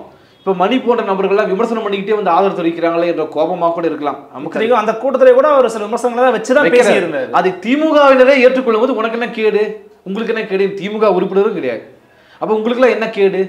அப்போ அதான் நான் மீண்டும் சொல்ல வரேன், திமுக கட்சிக்காரர்களை வைத்து நீங்கள் நம்பினால் உங்களுக்கு 4 ஓட்டாவது கிடைக்கும். ஆனால் அந்த 4 ஓட்டையும் காலி பண்ணுகின்ற வேலையை இப்படிப்பட்ட இணையப்படைகள் செய்து கொண்டிருக்கின்றன. இதை நீங்கள் சொல்லும்போது இந்தியா கூட்டணிக்குள்ளேயே திமுகவே கேட்டோட வேலையில் நடக்குது அப்படின்னு சொல்றீங்க. இவங்களுடைய தரப்புங்கிறது இந்தியா கூட்டணி வெளிப்படையாக ஆதரிங்க, இந்தியா கூட்டணி எதிர்த்து எதுவும் பேசாதீங்க அப்படிங்கிறாங்க. அதனால தப்பு தான். ஏன் இந்தியா கூட்டணி நீங்க விமர்சிக்கிறீங்க? இந்தியா கூட்டணி என்பது நான் மீண்டும் மீண்டும் சொல்லக்கூடியது, உங்கள் கொள்கை கோட்பாடு என்ன என்பதை மேசை நிமித்தி வையுங்கள். முதல்ல அது சரியா தப்பா என்று பார்த்து மக்கள் ஓட்டு போடுவார்கள். அதை பார்க்க நேரமே இல்லைங்கிறாங்க. பார்க்க வேற என்ன வேலை பண்ணிட்டு இருக்கீங்கன்னு சொல்லுங்க எனக்கு. இப்போ இந்தியா கூட்டணியில் வேற என்ன வேலை தான் நீங்கள் பண்ணிட்டு இருக்கீங்க? நான் சொல்லட்டுமா என்ன வேலை செஞ்சீங்கன்னு? காங்கிரஸ் கட்சி இந்த கூட்டணியை பற்றி மதிக்காமல் நேராக அவங்க தேர்தலுக்கு போயிட்டாங்க. ஏன் அவங்களுக்கு என்ன, இது அஞ்சலியும் ஜெயிச்சிருந்தா அவங்கள கையில் பிடிச்சிருக்க முடியாது. அகிலேஷ் யாதவ் என்ன செஞ்சார், 4 சீட்டு 5 சீட்டு கேட்டார் மத்திய பிரதேசத்தில், கொடுக்க முடியாதுன்னு சொன்னால் 20 பேர் நிற்கிறார். அந்த 20 தொகுதியிலையும் பிஜேபி வென்றதுக்கு அவர் முக்கியமான ஒரு காரணம். அப்போ இந்தியா கூட்டணிக்குள்ளே அவங்களை ஒற்றுமை இல்லை என்பதெல்லாம் நான் சந்தோஷப்பட்டலாம் சொல்ல கிடையாது. முதல்ல உங்களை பற்றி பேசுவோம். நீங்கள் இந்தியா கூட்டணி ஆதரிப்போம்னு முழக்கமாக வச்சுருக்காங்க. இந்தியா கூட்டணியை ஆதரிப்போம், இந்தியாவை ஆதரிப்போம் என்று முழக்கம் வைக்கிறதுனா என்ன எள்ளி நிறையணும்னா, ஐயோ இந்தியா கூட்டணிக்கு என்ன கொள்கை கோட்பாடு இன்னும் வரையறுக்கவே இல்லை, அதுக்குள்ளே ஆதரிக்கணும். நீங்கள் என்ன சொல்லுவேன், பக்கெட் தூக்கிட்டு ஓடுறல போஸ்ட் ஓட்டுறதுக்கு என்ன அவசியம் இருக்குது? நான் மோடியை வீழ்த்துவோம், பாசிச மோடியை வீழ்த்துவோம், தோற்கடிப்போம்னு சொன்னால் கூட குறைஞ்சபட்சம் ஒரு நியாயம் இருக்குது. ஆனால் இப்போது வரைக்கும் இந்தியா கூட்டணி என்பது என்ன கொள்கை, என்ன கோட்பாடு, என்ன திட்டம்னே முன்வைக்கல. ஏன்னா மக்கள் ஆளுநரை ஒழிச்சு கட்டணுங்கிறது இப்போ யார் அப்பன் வீட்டு சொத்து என்று பேசினார் அல்லவா உதயநிதி பேசினார், அது அவர் கருத்து கிடையாது, தமிழ்நாடு கருத்துங்க. ஒவ்வொரு கருத்து. நாங்கள் திமுக செய்யக்கூடிய தவறை பற்றி பேசும்போது கூட உதயநிதி பேச நான் பேசுவதாக உணர்ந்தேன். எனக்கு அவ்வளோ மகிழ்ச்சியாக இருந்துச்சு. இந்த இந்த நீங்கள் சொன்ன மாதிரி இந்த தமிழ்நாட்டின் ஒவ்வொரு தமிழர்களுடைய தமிழ்நாட்டு மக்களுடைய கருத்து அது. அந்த கருத்தை அவர் உயர்த்தி பிடிக்கிறார். இதெல்லாம் ஏற்றுக்கிறாங்களா முதல்ல அவங்க? அதை பற்றி பேச ஜிஎஸ்டி ஒழிக்கணுங்கிறது ஏற்றுக்கிறாங்களா? முதல்ல உங்களுக்குள்ளே பேசி ஒரு ஃபைனல் பண்ணி முடிவுக்கு வாங்க. திமுக சொல்வதை யார் கேட்கிறார்கள்? இப்போ நான் இன்னொன்று நீங்கள் கேட்ட கேள்விக்கு நான் வந்துடுறேன். இப்போ திமுகவே எப்படி கழட்டி விடலாம் என்பது சம்பந்தமான வேலைகள் எப்படி நடக்குதுன்னு பார்த்தோன்னா, உதயநிதி பேசியது என்ன? சனாதனத்தை ஒழிக்கணும். அம்பேத்கர் பேசுறதை பேசிட்டாரா? பெரியாரை பேசுறதை பேசிட்டாரா? என்ன உங்களுக்குன்னு அவ்வளோ கோவம் வருது? காங்கிரஸ் கட்சிக்காரங்க ஆகட்டும், இல்லை அடுத்து திரிணாமுல் கட்சிக்கு அவ்வளோ கோவம் வருது உங்களுக்கு? அது அவங்க கருத்துன்னு பேசுறீங்க. சனாதனத்தை ஒழிச்சு தான் கட்டணும், வேற என்ன பண்ணணும்? புரிய வைக்க முடியுமா? வட இந்தியாவில் இருக்கக்கூடிய மக்களோட சிந்தனை வேற. புரிய வைக்கிறதா உனக்கு வேலை. இதை கூட புரிய வைக்காத நீ என்ன வெங்காயத்தில் பாசிசத்தை ஒழிக்க போறேன்னு சொல்லுங்க எனக்கு முதல்ல. இதை கூட புரிய வைக்காத நீ என்ன நீ பாசிசத்தை ஒழிக்க போறீங்க? இப்ப திரிணாமுல் காங்கிரஸ் சொல்றாங்க அது அவங்க கருத்து, சனாதனம் என்பதனால சனாதன தப்புன்னு அம்பேத்கர் சொல்றாரு. நீ சொல்லுது அம்பேத்கர் எதிரி, நீ பேசு. அம்பேத்கர் பண்ண தப்பு நீ பேசுன்னு நான் சொல்றேன். அம்பேத்கர் என்ன சொல்றாரு? அம்பேத்கரை பத்தி உங்களுக்கு புரிஞ்சுக்கணுங்க. அவர் ரொம்ப மென்மையான ஒரு நபர். மென்மையான ஒரு ஆய்வு தான் அவர் எழுதுவார். எதையுமே புரிய வைக்க எழுதுவார். நீங்க சொல்ல போனா முதல் ஃபர்ஸ்ட் பேரா பார்க்கும்போது என்னடா எதிர்கருத்து எழுதுற மாதிரி இருக்கும். அது எதிரியோட கருத்து எழுதுவார் முழுக்க. அப்புறம் மக்கள் கருத்து எழுதுவார். அப்புறம் இவரு கருத்து எழுதுவார். பல பேர் மேல புரிஞ்சுட்டு முஸ்லீம்களுக்கு எதிராக பேசுறாரு புரிஞ்சுக்குவாங்க. இறுதியில் அவர் என்ன சொல்றாருங்கிறது ரொம்ப முக்கியம். அப்படி சனாதனத்தை ஒழித்து கட்ட வேண்டும் என்று சொன்னாங்க. ஏங்க அவங்க கருத்துக்கு அவங்க ஜனநாயக பூர்வம் அவங்க கருத்து சொல்றாங்கன்னு சொல்லிட்டு போக வேண்டியதானே? நான் எதிர்க்கிறேன், ஏன் பேசணும்? இன்றைக்கு மத்திய பிரதேசத்தில் ராஜஸ்தான்லையும் தோத்து போயிடுச்சு காங்கிரஸ், சத்தீஸ்கரும் தோத்து போயிட்டாங்க. அதுக்கு என்ன சொல்றாங்க? ஊபியை சேர்ந்த மாநில செயலாளர் காங்கிரஸ் கட்சியை சேர்ந்தவர் என்ன சொல்றாரு? இதுக்கு காரணம் திமுகங்கிறார். இது தப்புன்னு சொல்ற உங்களுக்கு யாரும் துப்பு இருக்கா? காங்கிரஸ் கட்சி தலைமை என்ன சொல்ல இப்படிலாம் பேசாதீங்கன்னு சொல்லணும்ல. நிதிஷ்குமார் யாதவ் சொல்றாரு கடந்த கூட்டத்தில். நிதிஷ்குமார் யாதவ் பேசி முடித்த பிறகு அவர் ஹிந்தியில் பேசியிருக்கிறாரு. எங்களுக்கு ஹிந்தி தெரியாது, ஆங்கிலத்தில் மொழிபெயருங்கன்னு சொன்னால் நிதிஷ்குமார் யாதவுக்கு என்ன கோவம் வருது? இது இந்துஸ்தானம், ஹிந்தி தெரிஞ்சிருக்கணும்னு சொல்லி பேசுனா கூட்டணி உடைக்கிறது யார்? திமுகவா நீயா? இந்த சின்ன சின்ன பிரச்சனைக்காக கூட்டணி உடைக்கணுமா? அதை நோக்கி நகர்த்தணும். நான் கேட்கறது நான் உடைக்க வேணாம்னு இல்லை. இது மெயின் பிரச்சனை தமிழ்நாட்டில்னு சொல்ல வரேன். தமிழ்நாட்டிலும் மேற்கு வங்காளத்தில் எது மெயின் பிரச்சனை? இந்தி என்பது இந்தியாவின் தேசிய மொழி அல்ல என்பது கருத்து. இந்த மக்கள் கருத்தை இன்னைக்கு நீ அவமானப்படுத்திட்டு இருக்கிற. நீ எப்படி திமுகவை நம்பி மக்கள் ஓட்டு போடுவாங்க நான் கேட்குறேன். இது ஒரு பிரச்சனை இல்லையா? நான் தான் கேட்குறேன், நீ யார் பீகாரியா ஹிந்தி பேசுகின்றனப்பா? உங்களுக்கு என்ன அவ்வளோ என்ன ஹிந்தி மேலே அவ்வளோ ஆர்வம்? அப்போ முரண்பாட்டை உருவாக்குவது யாரு? இதன் மூலமாக திமுகவுக்கு அவமானத்தை தேடி கொடுப்பது யாரு? இந்தியா கூட்டணி தானே. இந்த நபர் மருதையின் போட நபர்கள்லாம் நிதிஷ்குமார் யாதவுக்கு போய் நேரில் போய் பேசலாம்ல. அவங்களுக்கு தெரிஞ்சு என்ன மொழி தெரியுமோ ஆங்கிலத்தில் போய் நேராக போய் பேசி ஒரு ஆலோசனை சொல்லலாம்ல. பாருங்க இப்படிலாம் பண்ணாதீங்க, அவன் அதாவது பிஜேபி ஆட்சிக்கு வந்தால் ஒட்டு மொத்தம் அழிச்சிடுவான், எங்களுக்கு வகுப்பு எடுக்கிறீங்களா நீங்கள், ஃபாசிசம் வந்தால் எல்லாத்தையும் அழித்து விடுவார்கள் என்று. நீங்கள் போய் காங்கிரஸ் கட்சிக்கோ இல்லை நீ அகிலேஷ் வட இந்தியாவில் போய் யாருக்கா வகுப்பு எடுக்கலாம்ல. அந்த மாபெரும் பணியை போய் செய்யலாம்ல. இப்போ ஆணைமுத்து என்று அவர் முக்கியமான பணி என்ன செஞ்சார்? மண்டல் கமிஷன் தேவை என்ன என்பதை வட இந்தியாவுக்கு கொண்டு போனார். பெரியாருடைய தேவை வட இந்தியாவுக்கு கொண்டு போனார். அவரை நம்ம எவ்வளோ மதிக்கிறோம். அப்படி ஏதாவது நீங்கள் ஃபாசிசத்தை ஏன் ஒழிக்கணுங்கிறத பற்றி ஒரு 4 பேருக்கு அங்கே போய் பொதுக்கூட்டம் மாநாடு போய் நடத்தினா பயனாக இருக்கு. ஏன்னா தமிழ்நாட்டை நீங்கள் புதுசாக சனாதனத்தை ஏன் ஒழிக்கணும் செய்யணுங்கிறது தேவை தான். அதை விட அங்கே அதிகமாக தேவை இருக்குது. நீங்கள் அங்கே போய் பேசலாம்ல, ஒரு லெட்டர் ஒன்று எழுதலாம்ல நிதிஷ்குமாருக்கு, நீங்கள் ஜனநாயக பூர்வமாக அணுகுங்க, ஹிந்தி தெரியாதெல்லாம் ஒரு தப்பு கிடையாது பேசலாம்ல, அவர்களை பற்றி ஏன் பேச மறுக்கிறீர்கள்? இது ஒன்று. இரண்டாவது, அங்கே மட்டும் திமுகவிலேயே உதயநிதி ஸ்டாலினுக்கு எதிர்ப்பு இருக்கிறது. மேடையில் பகிரங்கமாக சொல்கிறார் டிஆர் பாலு சின்ன பிள்ளைத்தனமாக பேசுகிறீங்கன்னு. கேட்கும்போது நமக்கு கோபம் வருதுங்க. உதயநிதி ஸ்டாலின் சனாதனத்தை ஒழிப்போம் என்று பேசுவது உதயநிதி ஸ்டாலின் கருத்து அல்ல, பெரியாருடைய கருத்து மட்டுமல்ல, தமிழர்களின் 2000 ஆண்டுகளாக பார்ப்பனை எதிர்ப்பை பேசியது. பார்ப்பனாவது ஏதடா, பரட்சியாவது ஏதடா, பணத்தையாவது ஏதடா, எலும்பும் தோளும் போர்த்திருக்கிற எலும்புல மிச்சம் எது கிடையாதுன்னு பேசின சித்தர்களோட பண்பாட்டை பேசினார் அவரு. சாதாரணமாக டிஆர் பாலு சின்ன பிள்ளைத்தனமாக பேசுறது இதெல்லாம் எங்களுக்கு இந்த நாட்டின் உழைக்கும் மக்களை தமிழ் ஆர்வலர்களை காயப்படுத்துவது இல்லையா, பார்ப்பன எதிர்ப்பாளர் காயப்படுத்துவது இல்லையா? திமுக ஓட்டு பேங்கை குறைக்கிறது யாரு? டிஆர் பாலுக்கிட்ட இந்த மருதின்னு போய் பேசலாம்ல, இப்படிலாம் நீங்கள் பேசாதீங்கன்னு சொல்லலாம்ல. அப்போ யாரிடம் நீங்கள் பேசிட்டு இருக்கிறீங்க? ஆனால் சனாதனம் தப்பு என்று பேசுகிற நபரிடம், பாசிசத்தை ஒழிக்கணும்னு சொல்லக்கூடிய நபர்கள், திமுக விமர்சிக்கிற நபர்களிடம் நீங்கள் திமுகவை பற்றி பேசாதீங்கன்னு பேசுகிறீங்க. அப்போ எப்படி திமுகவை இந்த கூட்டணியில் வச்சுக்கிறதா வேண்டாமாங்க? இப்போ மல்லிகார்ஜுன கார்கேவை பிரதமர் வேட்பாளராக அறிவிக்க வேண்டும் என்று பேசுகிற ஒரு நியாயம் இருக்கா? இல்லை, அவர் ஒரு முக்கியமான ரொம்ப நாள் களத்தில் இருந்த ஒரு இருக்கலாம், ரொம்ப நாள் ஒரு தலித் ரெப்ரசன்டேட்டிவாக இருக்கலாம். இப்போ நான் என்ன சொல்றேன்னா, ஒரு அறியப்பட்ட தலைவராக இந்தியா முழுக்க அறியப்பட்ட தலைவராக யார் இருக்கிறார்? ராகுல் காந்தி இருக்கு. அப்ப ராகுல் காந்தியின் பெயரை முன்மொழிய கூடாது என்பதில் எவ்வளவு தீவிரமாக இந்த இந்தியா கூட்டணியில் இருக்கிற சில கட்சிகள் இருக்கிறாங்க என்பதை பற்றியான உங்க கருத்து என்னன்னு அவங்கள தான் கேட்கணும். இதெல்லாம் தப்பு இல்லையா? முதல்ல ராகுல் காந்தி உயிரை கொடுத்து கிழக்குக்கும் மேற்கும் வடக்குக்கும் தெற்கு நடத்திட்டு இருக்கிறார். எதற்காக? ராகுல் காந்திக்கு குறைஞ்சபட்சம் ஒரு விஷயம் தெரிய வாய்ப்பு இருக்குது. பாசிசம்னு என்ன, இப்படிப்பட்ட கட்சி வரும்போது ராகுல் காந்தியோட கருத்தையும் முழுசாக அந்த கட்சிக்காரங்க ஏற்றுக்கலங்க. 2019 தேர்தலில் நமக்கு கிடைச்சது. பல தலைவர்களுடைய வாரிசுகளை வந்து நிற்க வைக்கக்கூடாதுங்கிறது ராகுல் காந்தி கருத்தாக எடுத்திருக்கிறது. அதை மீறி தான் நின்னாங்க, தோற்று போனாங்க. மத்திய பிரதேசத்தில் ஆட்சி கலைஞ்சு போனதுக்கு யார் காரணம்? அப்போதே கலைஞ்சு போனதுக்கு யார் காரணம்?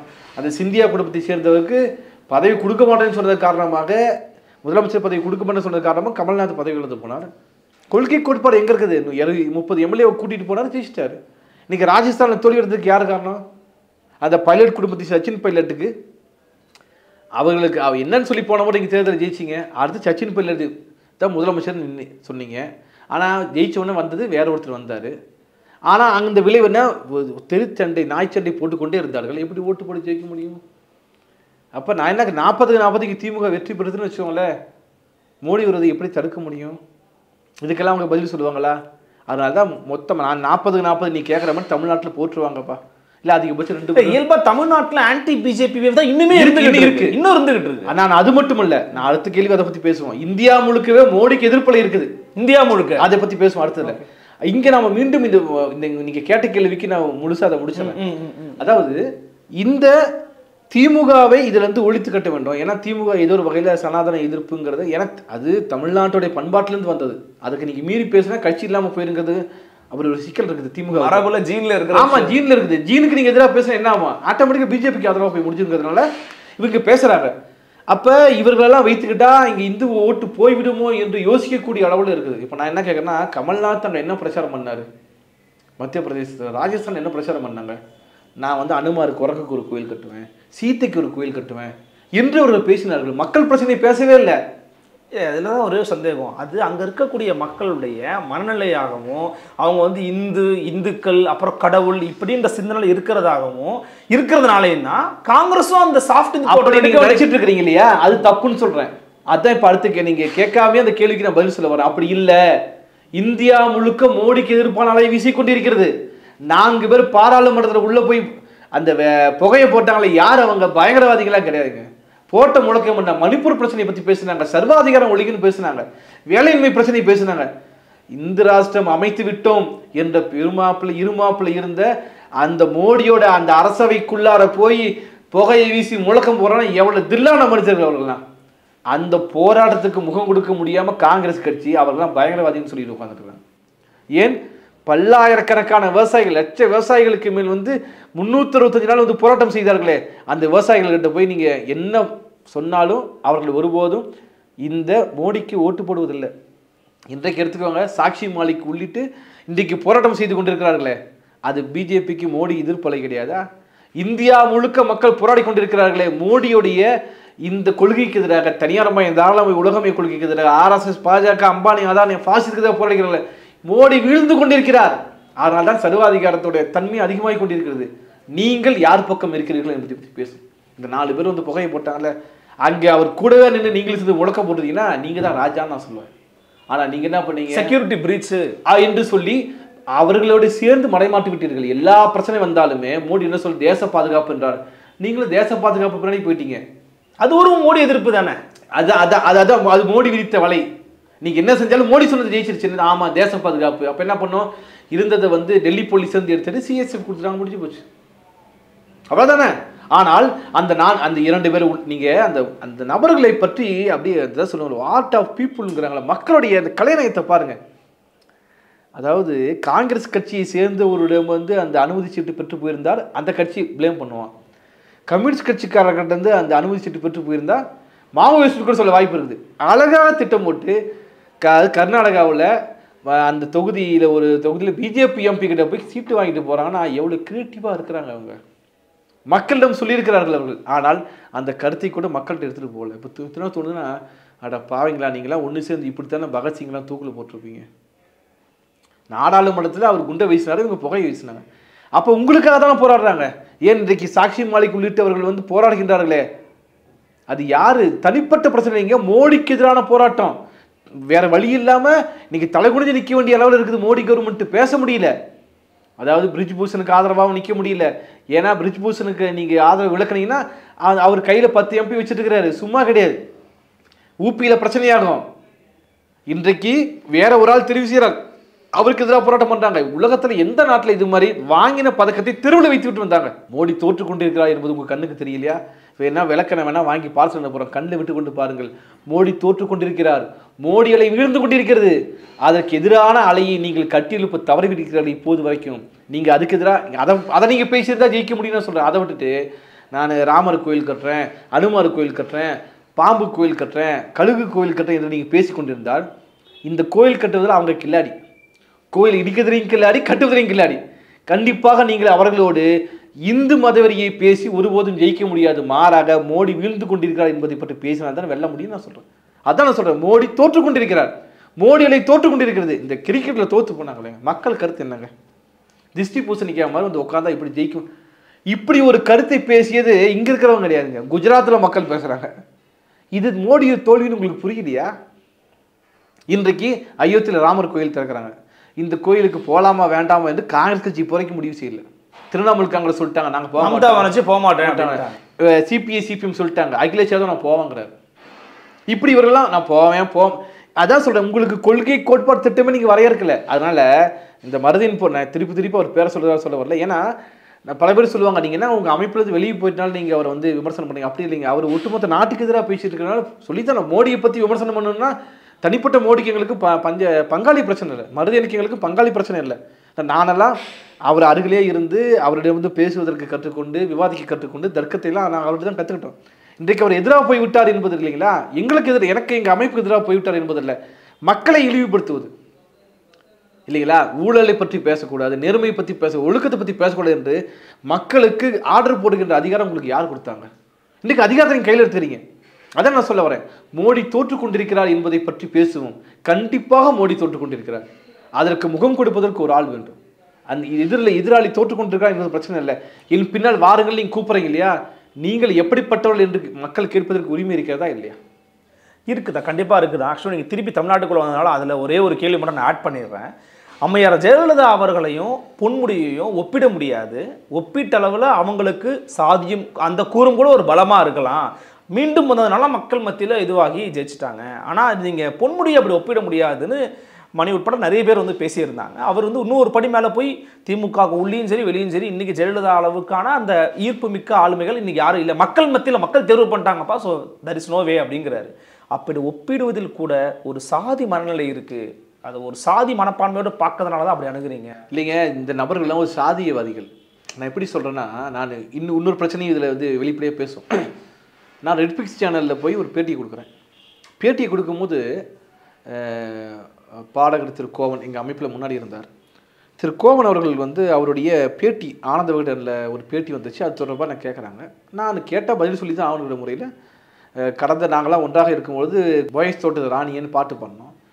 ஏன் இப்போ வந்து டாஸ்மாக் திறந்து வச்சிருக்கிறாரு, ஒரு மரியாதையாக நீங்கள் கோபாலபுரத்து நாயகனே என்று கூட பாட்டு பாடலாம் அல்லவா என்று நான் முன்வைக்கிறேன். கோபாலபுரத்து நாயகனே அப்படின்னு முன்வைக்கிறேன்.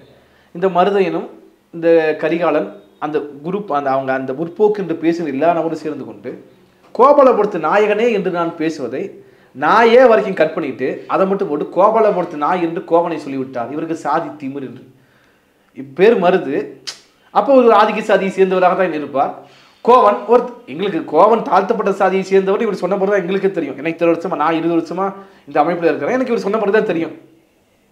அப்போ எல்லாவற்றையும் சாதி நான் மருது என்பது நான் வைத்துக்கொண்ட பெயர், அது போலீஸுக்கு எல்லாத்துக்குமே தெரியும். நான் வைத்துக்கொண்ட பெயர் சம்மந்தப்பட்ட மருது எனக்கு தெரியாமல் இருக்கும் போல இருக்கு, இல்லை தெரிஞ்சிருக்கும். ரொம்ப நெருக்கமான உறவினர்கள் பல பேர் அந்த அமைப்பில் இருக்கிறாங்க, என்ன விஷயம் தெரிஞ்சிருக்கும். ஆனாலும் அம்பலப்பட்டு போய் அம்மனமாகி போய் இருக்கிற தங்களை காப்பாற்றிக் கொள்வதற்கு சாதியை கையில் எடுப்பார்கள் இப்படிப்பட்டவர்கள் நான் சொல்லுவேன். அதனால தான் இப்போ இதுக்குள்ளேயும் வராங்க.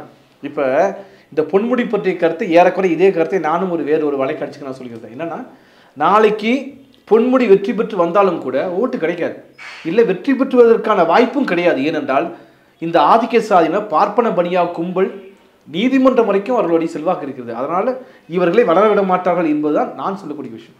ஏறக்குறைய மணியும் அந்த கருத்து தான் சொல்லியிருக்கிறான்னு நான் பார்க்குறேன். இவர்களை வளரவிட மாட்டாங்க. ஒன்று ஜெயலலிதா வந்து ஜெயலலிதாவுக்கான ஒரு கழிவிறக்கம், ஜெயலலிதாவை பற்றிய ஒரு பார்வையை ஆளுநருக்கு உருவாக்கி வைத்தது வேறு, பொன்முடி மேல் உருவாக்கி வைத்திருப்பது என்பது வேறு. சரிங்களா? அதில் அவங்க சொல்லக்கூடிய ஒரு பார்ப்பன சாதியை சேர்ந்தவர் என்பதால் ஒரு கழிவிறக்கத்தை உருவாக்குவது, சூத்திர சாதி என்றால் அவர்களை வந்து இழிவுபடுத்துவது என்பது இயல்பாகவே இருக்கிறது. இது ஒரு விஷயம். இரண்டாவது, பொன்முடிக்கு இருப்பதை விட ஜெயலலிதாவுக்கான செல்வாக்கு என்பது அதிகார மட்டத்தில் அதிகம். அதனால தான் ஜெயலலிதா இறந்த பிறகு தீர்ப்பு வந்துச்சு. பொன்முடிக்கு இருக்கும்போதே தீர்ப்பு வந்துருச்சு. தீர்ப்பு வரும், அடுத்த கூட தீர்ப்பு வரலாம். அப்போ இந்த பார்வையில் நான் சொல்கிறேன்னு வைங்களேன், உடனே நான் யார் என் பின்னணி என்னன்னு பார்த்து உடனே இவன் ஜாதியிலிருந்து பேசுகிறான் என்பது இந்த சாதியை வைத்து பிழைப்பு நடத்தக்கூடிய இழிவான நிலைமைக்கு அவர்கள் போய்விட்டார்கள் என்பதுதான். ஆனால் நீங்கள் என்ன சொன்னாலும் தமிழ்நாட்டு மக்கள் நம்ப போவதில்லை. தமிழ்நாட்டு மக்கள் ஒருபோதும் நம்ப போவதில்லை. நான் இது மட்டும் இல்லை, இன்னும் பல்வேறு விஷயங்கள் இருக்குதுங்க. இதில் நான் விரிவாக பேசுவதற்காக சொல்ல வரேன். சுப்புலட்சுமி ஜெகதீசன் என்று ஒரு முக்கியமான ஒரு தலைவர். ஆமாம், திமுகவில் அந்த அம்மாவை பற்றி இவங்களுக்கெல்லாம் அதாவது இப்போலாம் இவங்க இப்போதைக்கு பஞ்சத்துக்கு திமுகவுக்கு ஜால்ரா போடுகிற நபர்கள். நான் என்னை பற்றி பெருமையாக சொல்கிறதுக்கு சொல்ல, நான் எனக்கு தெரிஞ்ச ஒரு 8 வயசுலேருந்து நான் முரசொலி படிச்சுட்டு இருக்கிறேன். நபர் 8 வயசுலேருந்து முரசொலி படிச்சுட்டு இருக்கிறேன். எனக்கு சிறு வயதுலேருந்து கலைஞர் எங்கள் வீட்டில் எங்கள் அப்பா சொல்லி தான் எனக்கு காதில் விழுந்துச்சு. அதை தானே கருணாநிதி என்று யாராவது சொல்லிட்டாங்கன்னா எங்கள் அப்பா அவ்வளோ கோப்பிடுவார். இப்படி தான் நான் காதில் கேட்டு வளர்ந்து, அப்படி திமுக பின்னணியிலிருந்து திமுக கட்சியில் நேரடியாக இல்லைனாலும் கூட தீவிரமாக ஏன்னா எங்கள் அப்பா என்ன சொல்லுவார்னா, எங்கள் அப்பா இங்கே எண்ணூர் அனமல் நிலையத்தில் வேலை செய்வதற்கு பரிந்துரை செய்வது, கையில் சீட்டு போட்டு வாங்கிட்டு வந்து கருணாநிதி கிட்ட தான் வாங்கிட்டு வர்றாரு சீட்டு. அது கூட எங்கள் அப்பா பெருமையை பொறுக்கி பேசிட்டு இருப்பார். இப்படி ஒரு பின்னணியிலேருந்து வந்தேன் நான். எனக்கெல்லாம் வந்து இப்போ புதுசாக வந்த இந்த அல்லக்கைகள், இந்த எடுபடிகள்லாம் வந்து திமுகவை பற்றி கிளாஸ் எடுக்க வேண்டிய அவசியம் கிடையாது. நெஞ்சுக்கு நீதி உட்பட நாங்களாம் படிக்காமல் வந்து அந்த அரசியல் தப்புன்னு நாங்கள் இந்த முடிவுக்கெல்லாம் வர கிடையாது. இன்றைக்கு இவர்களாம் இதை பற்றி இவங்க பேசிட்டு இருக்கிறாங்க. நான் சொல்லக்கூடிய திருப்பி எதை பற்றி நான் பேசுகிறேன் அப்படின்னா, இந்த திமுகவுக்கு புதிதாக இவர்களெல்லாம் வந்து சொம்பு தூக்கி வைத்துக்கொண்டு திமுக தப்பே செய்யலை சொல்வதன் மூலமாக திமுகவுக்கு எதிரான ஒரு அரசியலை செய்து கொண்டிருக்கிறாங்க அப்படிங்கிறத நான் மறுபடியும் சொல்கிறேன். அப்போ இறுதியாக தங்களை காப்பாற்றிக் கொள்வதற்கு வேறு வழியே இல்லை என்ற அளவில் இவர்கள் சாதியை தூக்கி கொண்டு திரிவது அப்படிங்கிறது. இப்போ பொன்முடி, நான் இந்த சுப்புலட்சுமி ஜெகதீசன் விஷயத்துக்காக நான் சொல்லிட்டு இருந்தேன். இப்போ சுப்புலட்சுமி ஜெகதீசன் விஷயத்தை பொறுத்த வரைக்கும் அவர் ஏன் தோற்கடிக்கப்பட்டார்? திமுக கட்சிக்குள்ளாரையே RSS அழகாக வந்து ஒரு வேலையை செய்து அவங்களை தோற்கடிக்க வைக்கிறாங்க. கட்சிக்குள்ளாரையே. இப்போ அந்த சரஸ்வதினு ஒரு அம்மா ஜெயிச்சிருக்காங்க. அவங்கள முன்னப்புறம் நான் கேள்விப்பட்டதே கிடையாது. பிஜேபியில் சில தலைவர்கள் நமக்கு தெரியும், அப்படி ஒரு அம்மாவே தெரியாது. அப்போ ஊருக்கு யாருன்னே தெரியாத ஒரு அம்மாவை வச்சு தமிழ்நாட்டில் மிக புகழ்பெற்ற ஒரு திராவிட இயக்கத்தின் வாரிசுனே அவங்கள சொல்லலாம். அந்த அம்மாவை தோற்கடிக்க முடியும் என்பதை பிஜேபி சாதிச்சு காட்டிட்டாங்கன்னா அதில் உள்ளடி வேலையில் முத்துசாமிக்கு பங்கு இருக்குது என்பதை சுப்புலட்சுமி ஜெகதீசனே சொன்னார். சுப்புலட்சுமி ஜெகதீசனை பற்றி உங்களுக்கு என்ன தெரியும் தெரியாதுங்க. அந்த அம்மாவை சசிகலா நேரடியாக கூப்பிட்டு அதாவது அதிமுக ஆட்சியின் போது என் கூட வந்துருங்க, துணை முதலமைச்சர் பொறுப்பு தர என்று கூட பேசினார்கள். அவங்க போகலை. அவர்கள் மீது வழக்கு இருந்தது. விடுதலை புலிகளுக்கு உடை தேய்த்து கொடுத்ததாக வழக்கு அவங்க மேலே இருக்குது. ஈழத்தமிழர்கள் மீது அவங்களுக்கு அவருடைய கணவர் திராவிட இயக்கத்தை சேர்ந்தவர். இப்படிப்பட்ட ஒரு நபரை திமுக இன்னைக்கு கைவிட்டுருச்சா இல்லையா? அவங்க துணை பொதுச் செயலாளருங்க, அவங்க வரல. அவங்க ஒரே வார்த்தை சொல்லிட்டாங்க, ஸ்டாலின் மீது எனக்கு நம்பிக்கை இருக்குது, ஆனால் இங்கே இருக்கிற உள்ளடி அரசியல் என்னை வந்து காயப்படுத்திடுச்சுன்னு சொல்கிறாங்க இல்லையா? இப்போ இதெல்லாம் பற்றி எங்கே போய் பேசுறதுன்னு நான் கேட்குறேன். இப்போ ஒன்றுமே இல்லாத ஒரு நபரை வைத்துக்கொண்டு ஒரு தலைவரை வீழ்த்த முடியும் என்று RSS பாஜக சாதித்து காட்டிடுச்சுங்க. சாட்சி காட்டிட்டாங்க. இன்னைக்கு திமுகவில் இருக்கக்கூடிய தலைவர்களில் எத்தனை சதவீதம் பேர் பாரம்பரிய திராவிட குடும்பத்தை சேர்ந்தவர்கள், இல்லை திமுக சரி என்று கொள்கை கோட்பாடு பேசுறவங்க, இல்லை அமைச்சராக இருக்கிறவங்க பெரும்பாலுமே வந்து சேகர் பாபு, நிறைய பேருமே அந்த செந்தில் பாலாஜி உட்பட. இப்ப செந்தில் பாலாஜி படத்தெல்லாம் சரி என்று மேடை போட்டு நீங்க பேசினா கரூர்லயே 10 பேர் ஓட்டு போட மாட்டோம். உண்மை அதுதானே? அப்ப செந்தில் பாலாஜி என்பது ட்ரிக். இப்படி பண்ணா இவ்வளவு பணம் கொடுத்தா இவ்வளவு ஓட்டு வரும் என்பது ட்ரிக். சுப்புலட்சுமி ஜெகதீசன் ட்ரிக் அல்ல, அது கொள்கை உணர்வு சம்பந்த ஒரு பிரச்சனை. அப்ப நீங்க கொள்கையை வைத்துக்கொண்டு ஒரு கட்சியை வீழ்த்துவது என்பது வேறு, ட்ரிக்கை வச்சுக்கிட்டு அந்த ட்ரிக்கை உங்களோட அழகாக சிறப்பாக செய்வது யாருன்னா ஃபாசிஸ்டுகளும் கார்பரேட்டுகளும் சிறப்பாக செய்வார்கள் இல்லவா? அப்போ இப்போ PK-வை இப்போ பிரசாத் கிஷோர் போன்ற நபர்களை வைத்துக்கொண்டுலாம் கட்சி நடத்த முடியாது. இது போன்ற நபர்கள் ஒரு முற்போக்கு என்ற பேரில் இருக்கக்கூடிய முகமூடியில் இருக்கக்கூடிய யூடியூப் சேனலை வச்சு நீங்கள் கட்சி நடத்த முடியாது. சுப்புலட்சுமி ஜெகதீசன் போன்றவர்களெல்லாம் பேச வைக்கும். அப்படி அவங்க பேசல, அவர்கள் பேசிய ஒரு கருத்தை உதயநிதி பேசும்பொழுது இந்தியாவில் வட இந்தியாவிலேருந்து எதிர்ப்பு கிளம்புது. ஏன் திமுக கட்சிக்குள்ளாரே எதிர்ப்பு கிளம்புது? இப்படிப்பட்ட சூழலில் உருவாகியிருக்க இதுக்கு எதிராக திமுகவுக்கு ஜால்ரா போட்டுக்கொண்டு பாதம் கழுவி கொண்டிருப்பவர்கள் நீங்கள் என்ன செய்தீர்கள் என்பதை பற்றி நாம் இப்போ வெளிப்படையாக கேட்கணும். எங்ககிட்ட வந்து பேசுறதா இருக்கட்டும், ரொம்ப சந்தோஷம், அருமையாக இருக்குது, நீங்கள் வெளியே போய் பேசுங்க. ஏன் அவர் மருதையின் ஒரு முறை பத்திரிகையாளர் சமஸ்தை பற்றி ஒன்று சொன்னார், இன்றைக்கு அவருக்கே அது பொருந்தும்.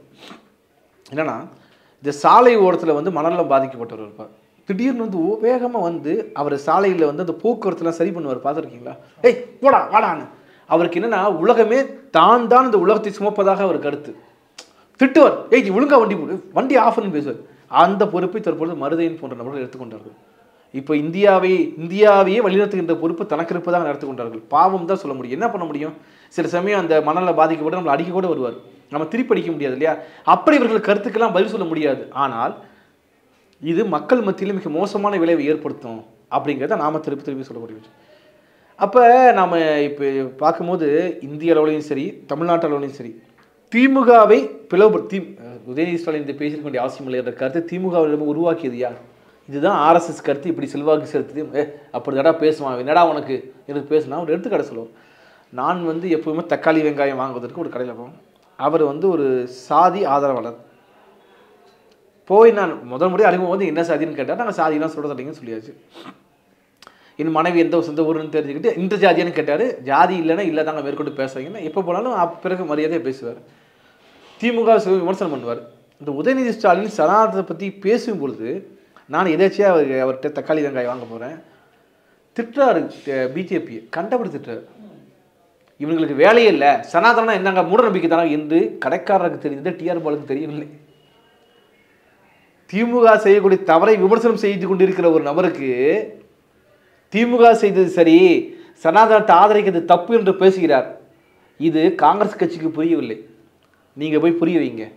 இந்த நாட்டு மக்களுக்கு சாதாரண ஒரு நபர் அவருக்கு புரியுது, நீங்கள் போய் அவருக்கு புரிய வைங்க. திமுகவை கழட்டி விடுவதற்கு வேலை நடக்குது, அங்கே போய் புரிய வைங்க. இப்போ இந்தியா கூட்டணியை பற்றி, இந்தியா கூட்டணியை ஒழித்து கட்டுவது, இந்தியா கூட்டணிக்கு உள்ளடி கால இருக்கின்ற வழியே நாங்கள் தேர்தலே கிடையாது. தமிழ்நாட்டில் ஒரு சிறிய அமைப்பு தான். நாங்களோ இல்லை நீங்கள் சொன்ன மாதிரி மற்ற நபர்களோ செய்ய வேண்டிய அவசியம் இல்லை. சரத்பவார் மற்றவர்களே காங்கிரஸே செய்து கொண்டிருக்கிறது. சரத்பவார் ஸ்டேட்மெண்ட் என்னங்க, இந்தியா கூட்டணிக்கு காங்கிரஸ் துரோகம் விளைவித்து விட்டதுன்னு சொன்னாரா இல்லையா?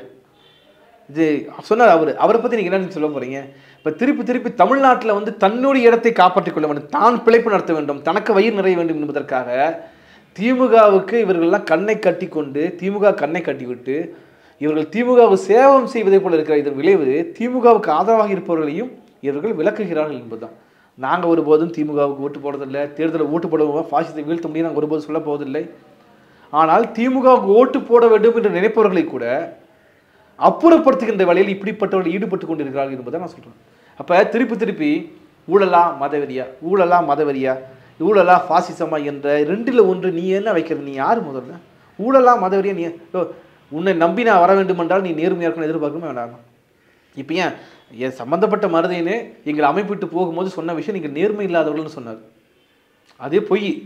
ஒரு அமைப்பை உடைத்து விட்டு பிளவுபடுத்தி போகும்போது நீங்கள் நேர்மையற்றவர்கள் என்று நீங்கள் சொன்னீங்க. அப்போ நேர்மை என்பது மிக முக்கியமான வாதம் இல்லையா? ஆனால் பாசிச எதிர்ப்புக்கு நேர்மை அவசியம் இல்லைன்னு சொல்கிறார். இதை போய் எங்கேன்னு போய் சொல்கிறது? ஒரு அமைப்பிலே நான் இருக்க வேண்டும் என்றால் நேர்மையாக நாங்கள் இருக்கணும்னு சொல்லிட்டு போனார். நாட்டுக்கும் அது பொருந்துன்றீங்க. நாட்டுக்கு ஏங்க அமைப்பு தானே, ஒரு அமைப்பு நாட்டுக்காக தானேங்க.